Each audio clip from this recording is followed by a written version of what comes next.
अपोरे वाह में भजन वे नहीं भजन संध्या वे होजरा भजन वे जो मुँह वे नेंगे नेंगे सोरा यंग फुटला जो पीढ़ी है वड़ो ने मुँह कहूँ के सोरो मोबाइल में मती वड़ो और मोबाइल में दो बीटा मैंने भजन ही को लावो अपोरो संस्कृत रो अपोरे समाज रो अगर लावो लेनो है नहीं तो भजनो रो लो 2 मिनट में मोबाइल ने साइड में काढ़े ने कोई नहीं तो जोड़ी बजाओ थाने नहीं आवे तो टप टप टप करीने धीरे धीरे जोड़ियों बजाओ वीणो हीको भजन गावो और बाकी सब कोणियों छोड़ दो थे भली विवाह में जानो कैंसिल करो एक बार लेकिन भजनों में जानो कैंसिल नहीं करनो जटे भजन है उड़े ने मैं पढ़नो भजन जटे कहते भजन है उड़े ने मैं पढ़नो यू बोलन लावना नहीं पड़े अरे छोरो अटे आवो नहीं बेटा को बारह को बैठा अटे आवो नहीं मैं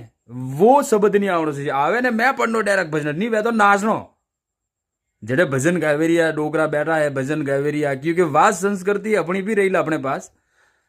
तो भजनों रो लावो खूब लेनो भजनों रो अतरो लावो लेनो कि जनी लिमिट ही नहीं है जो मैं अपोरी नैन की जनरेशन है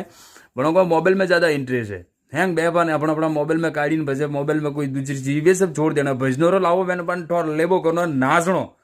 कोई जोड़ी नहीं आवे तो साइड में जे पण जोड़ी कूटनी वॉकी डुबी बजे तो ये हाल है लेकिन जोड़ियों कूटनी तो संस्कृति और कावत में कीड़ो के रबारीरा घर में जने जन्म लीधो है मातोजी रो वरदो ने वणो माते कि संगीत और भजन वो लेनी ज पैदा हुए ठेठ थी बाप दादा कड़ी अभोने दीदोड़ी है भजनोरो संग दीदोड़ो है भजनोरी वा वाणी दीदोड़ी है तो वो वरदो ने भोलेनाथ रो के भजन और आ कृति जो है वह तो हमेशा पैदा वेनी निकलेगा हाँ तो भजनों रो खूब लाभ लेना मस्त 2 मिनट साइड में काट देना और भली कतरो भी कौम है कि भाई छोटो मोटो को कौम है ने अपोरे मन में ठीक है नहीं है भाई तो हाले लेकिन भजनों रो अगर कोई पो कहता हैंगो पहला अरवड़े ने मैं पढ़नो भली छोटो थी लगाओ ने मोटो तो भजनों रो खूब लाभ लेनो आनंद लेनो भजनों